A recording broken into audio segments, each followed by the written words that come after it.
प्यारे बच्चों, आज हम आप लोगों को वर्ड के बारे में बताएंगे और सेंटेंस के बारे में बताएंगे, उसका डिफाइन करेंगे और एग्जाम्पल देते हुए उसको हम आप लोगों को स्पष्ट रूप से बताने का प्रयास करेंगे। इसके बाद यदि आपको कहीं से किसी भी प्रकार से उसको समझने में या किसी भी तरीके का अगर समस्या उत्पन्न होता है तो आप कमेंट करके अवश्य बताएं। साथ ही साथ हमारे चैनल से जुड़ें, लाइक करें और शेयर करें। तो देखिए, सबसे पहले वर्ड की क्या परिभाषा है, वर्ड का निर्माण कैसे होता है। अब वर्ड जो होता है वह है अक्षरों के जो मेल होते हैं उसी से वर्ड का निर्माण होता है। और अंग्रेजी में लेटर्स के प्रयोग के द्वारा, और वो भी प्रयोग ऐसा हो कि जो अपना मीनिंग प्रदान करे, जो अपना अर्थ प्रदान करे, उसी से वर्ड्स का निर्माण होता, उसी से वर्ड का निर्माण होता है। तो हम इसको डिफाइन करके बताते हैं कि वर्ड की परिभाषा क्या है। A group of words, a group of letters, a group of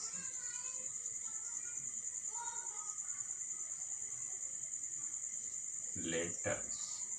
अब लेटर्स मीन्स क्या होता है? लेटर्स मीन्स होता है अक्षर, जिसको हिंदी में अक्षर कहते हैं और अंग्रेजी में उसको लेटर्स कहते हैं।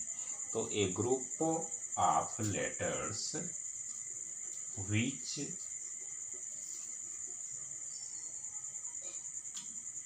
makes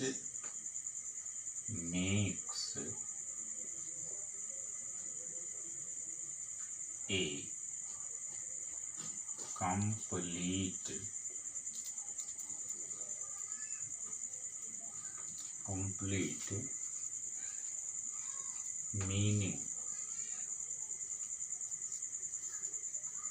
complete meaning, or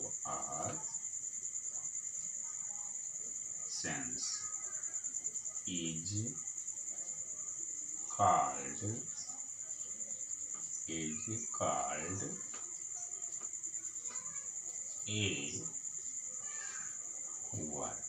As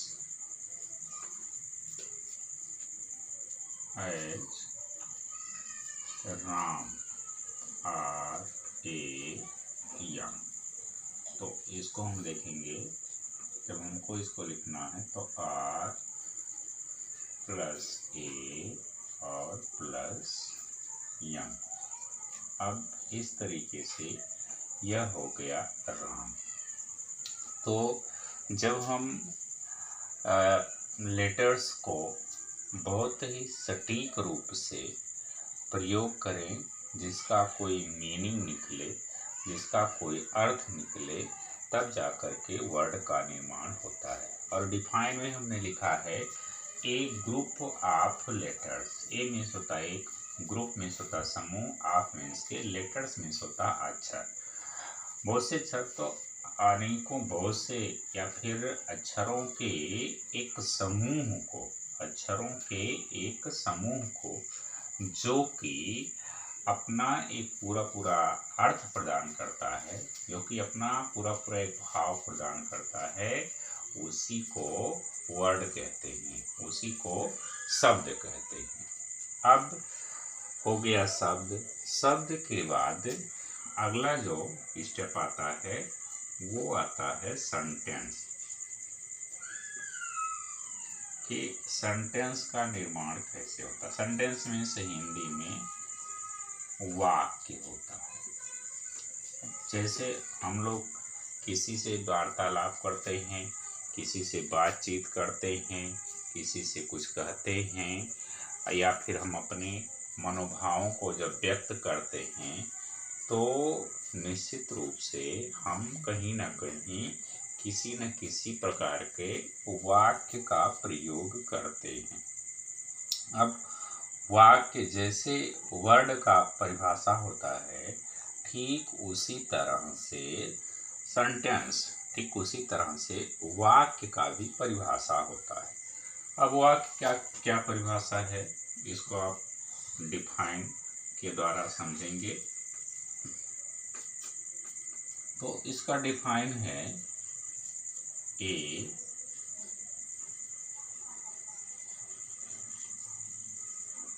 ये ग्रुप ऑफ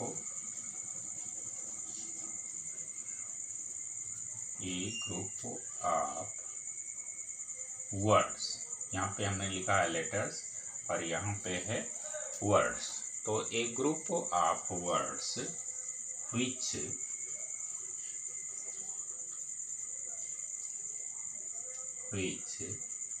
makes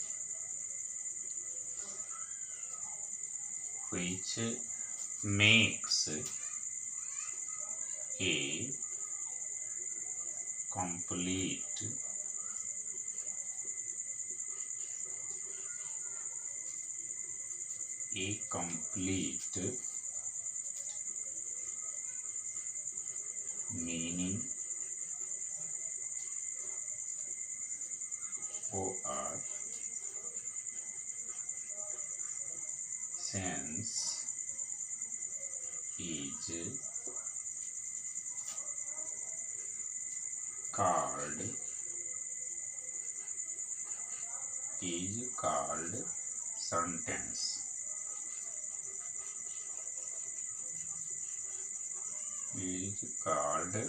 sentence। मतलब ए ग्रुप ऑफ वर्ड्स, शब्दों का एक समूह जो कि एक पूरा भाव, पूरा अर्थ प्रदान करता है, उसी को हम कहते हैं वाक्य। जैसे उदाहरण के रूप में हम समझेंगे, राम reads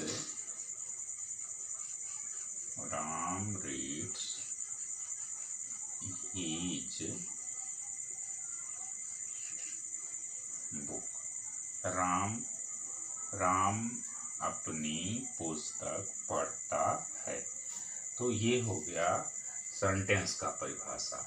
और इसके पहले हम बताए हैं आपको वर्ड की परिभाषा, यानी कि शब्द क्या होता है और वाक्य क्या होता है। दोनों के डिफाइन में थोड़ा सा अंतर है। जहाँ पे हमको शब्द का परिभाषा देखना है तो शब्द में लेटर्स के समूह आते हैं, और जहाँ पे वाक्य का परिभाषा देखना है वहाँ पर वर्ड्स का पूरा समूह आता है। लेकिन दोनों में हमको ये देखना है कि दोनों में सही तरीके से नियम का प्रयोग हुआ है कि नहीं। अगर सही तरीके से नियम का प्रयोग नहीं हुआ है तो उसका अर्थ क्लियर नहीं यदि आ रहा है, तो ना तो फिर वह वर्ड बनेगा, ना तो ही वह वाक्य बनेगा।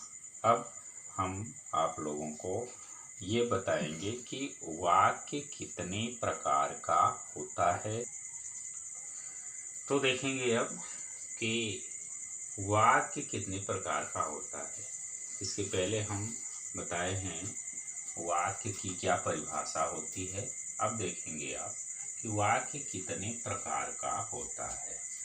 तो वाक्य 5 प्रकार के होते हैं। कौन कौन से?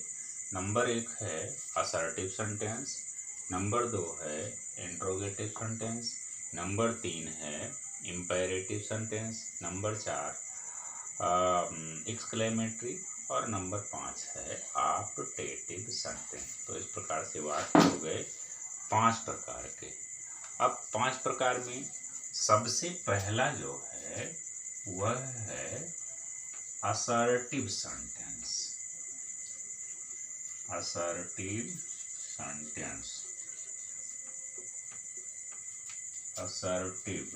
सेंटेंस, अब असर्टिव सेंटेंस को हिंदी में हम लोग क्या कहते हैं। तो जैसा कि हम लोग जानते हैं कि असर्टिव सेंटेंस को कथनात्मक वाक्य कहते हैं। असर्टिव सेंटेंस को विधि सूचक वाक्य कहते हैं।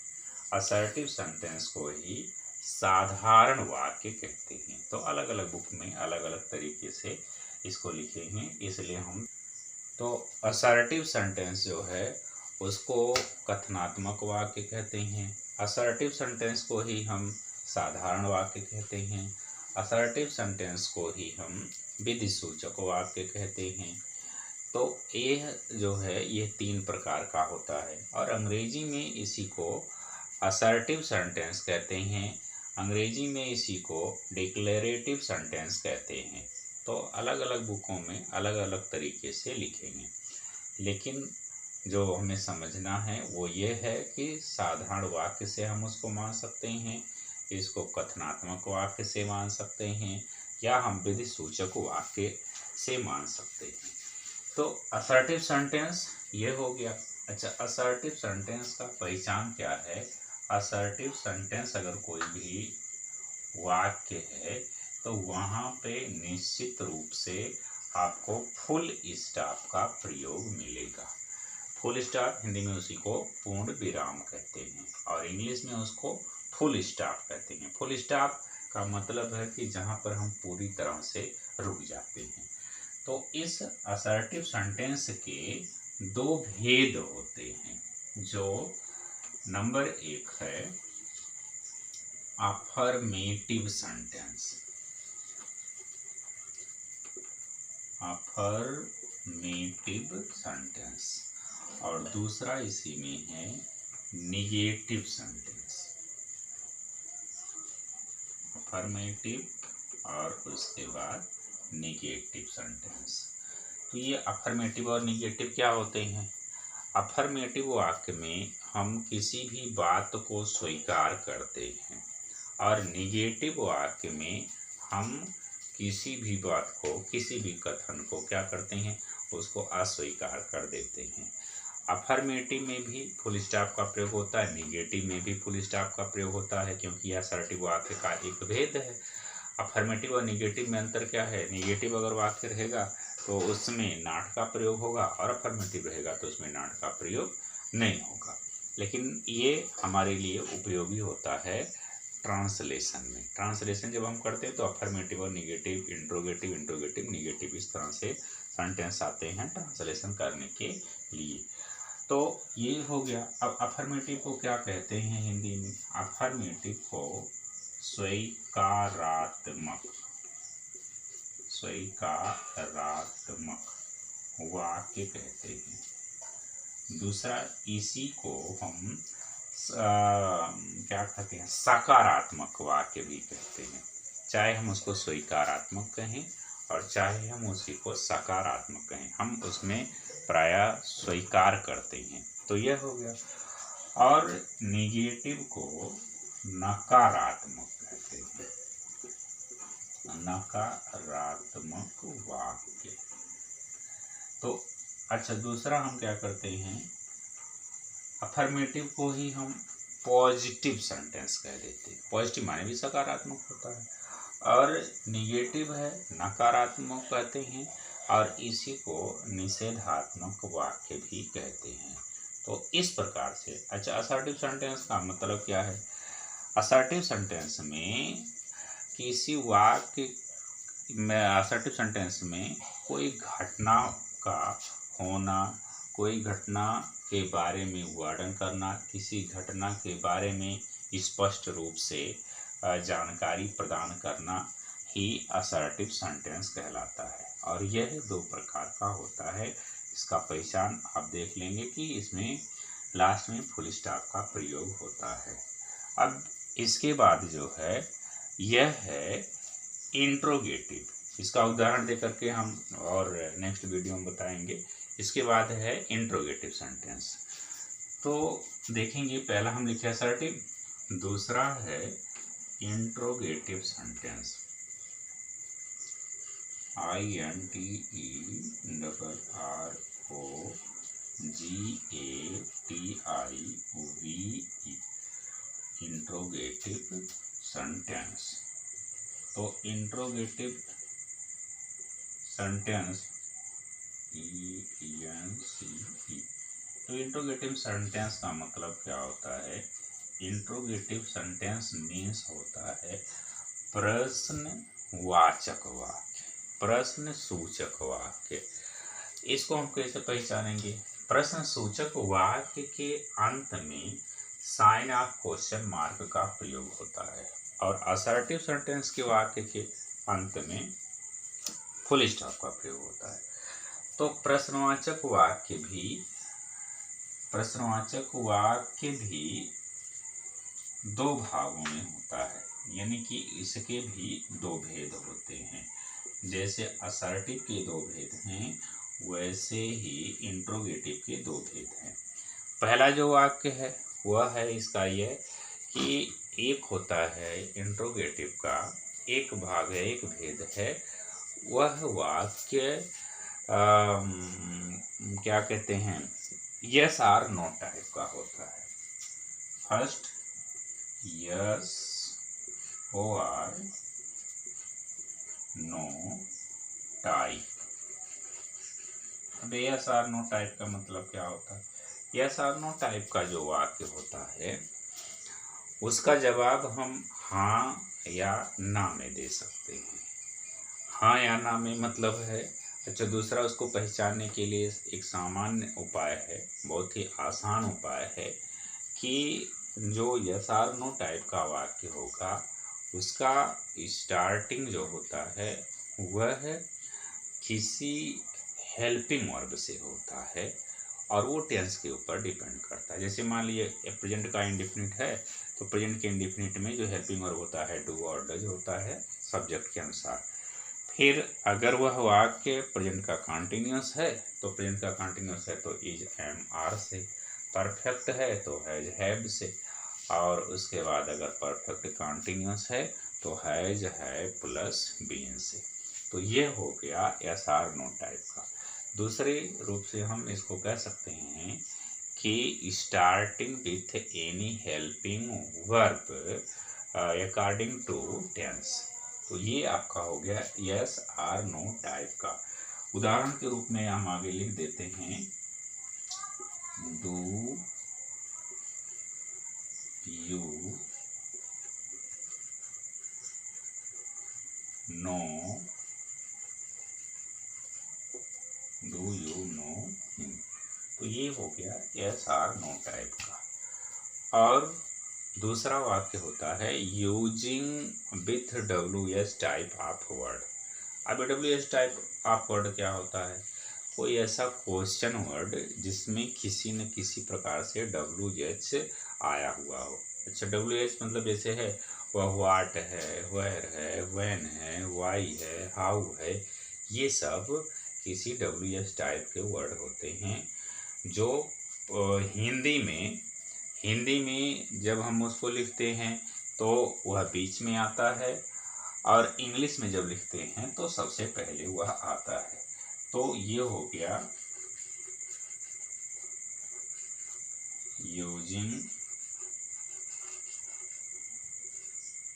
With any WH type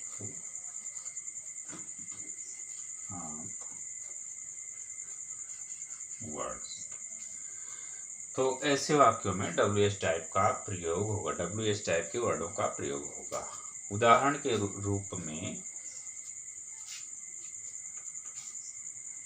what is your name, अगर हम इसको लिख करके दिखाते हैं तो ये हो जाएगा व्हाट इज योर नेम। तो व्हाट पहले आ गया और हिंदी में वही है तो आ जाएगा आपका क्या नाम है। तो इस प्रकार से दो प्रकार के वाक्य हम इसमें दिखा दिए। नंबर एक है असर्टिव, और असर्टिव को हम दो भागों में बांटते हैं। असर्टिव का पहचान है लास्ट में फुल स्टॉप का प्रयोग होगा, और अफर्मेटिव, इसके दो भेद होते हैं, अफर्मेटिव और निगेटिव। एक को अफर्मेटिव को स्वीकारात्मक और निगेटिव को नकारात्मक कहते हैं। उसके बाद है इंट्रोगेटिव। तो इंट्रोगेटिव सेंटेंस जो होते हैं वह भी दो प्रकार के होते हैं। एक का शुरुआत होता है किसी हेल्पिंग वर्ब से, उसे यस और नो टाइप भी कहते हैं। और दूसरा होता है WS टाइप के वर्डों से, जिसका शुरुआत किसी WS टाइप के वर्ड से होता है। तथा इसको पहचानने के लिए सबसे आसान है कि अंत में, वाक्य के अंत में साइन ऑफ क्वेश्चन मार्क का प्रयोग जरूर किया जाएगा। तो अभी तक हमने आपको बताया था दो प्रकार के वाक्य। अब देखेंगे अगला वाक्य है इम्पेरेटिव सेंटेंस। तो इम्पेरेटिव सेंटेंस वह सेंटेंस है जिसमें सलाह भी दिया जाता है, सुझाव भी दिया जाता है और आदेश भी दिया जाता है। तो इसे हम कहते हैं इम्पेरेटिव सेंटेंस, अर्थात आदेशात्मक वाक्य, सुझावात्मक वाक्य। जैसे उदाहरण के लिए है कि रीड योर लेसन। यदि एक टीचर अपने बच्चों से कहता है रीड योर लेसन, तो ये क्या हो जाएगा, आदेशात्मक वाक्य हो जाएगा। और इसी वाक्य को दूसरे तरीके से अगर एक पेरेंट्स अपने बच्चे से कहता है, या फिर मान लीजिए एक बड़ा भाई छोटे भाई को कहता है कि learn your lesson as you know that your examinations are near. मतलब आप अपने पाठ को याद करें, क्योंकि आपकी परीक्षाएं नज़दीक हैं। तो यह एक हो जाएगा परामर्श, यह एक हो जाएगा सुझाव।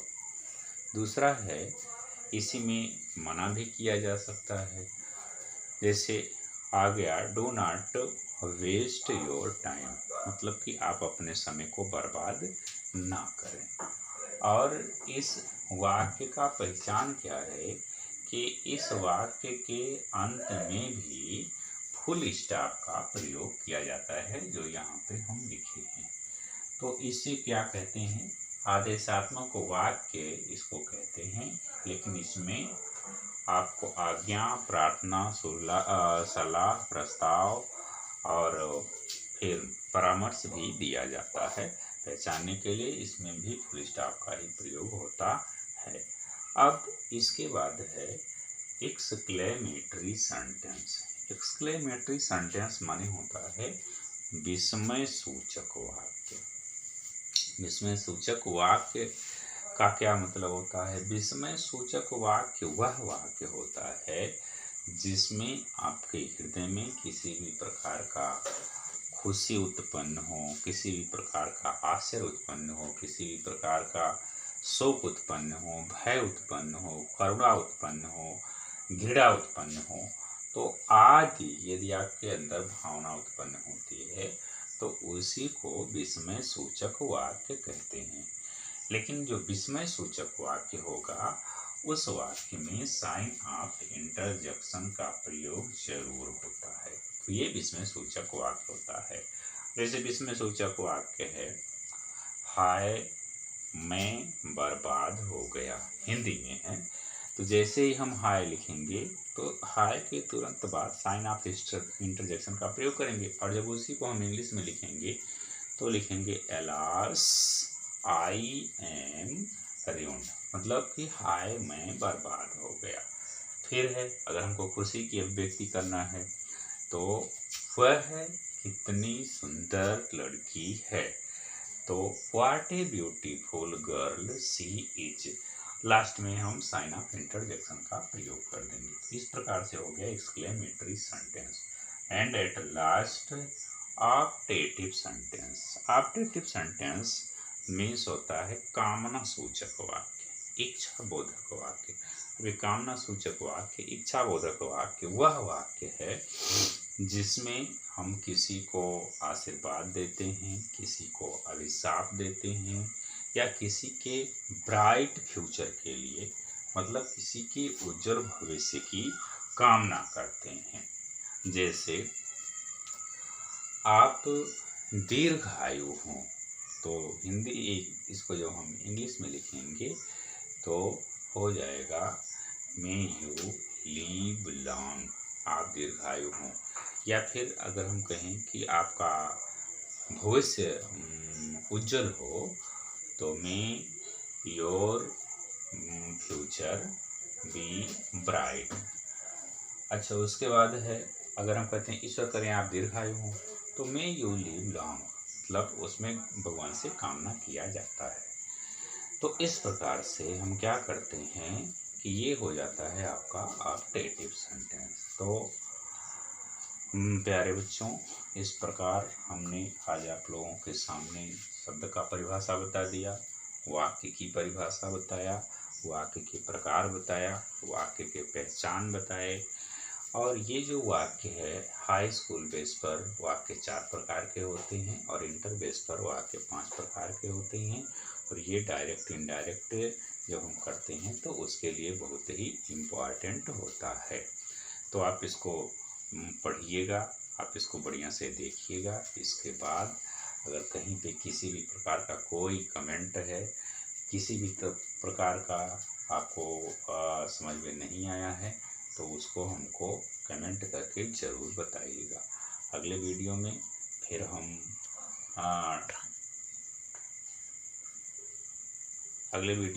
फिर हम आपको बताएंगे और इसी के बारे में डिटेल से उदाहरण लिख करके और फिर उसका फार्मूला दे करके।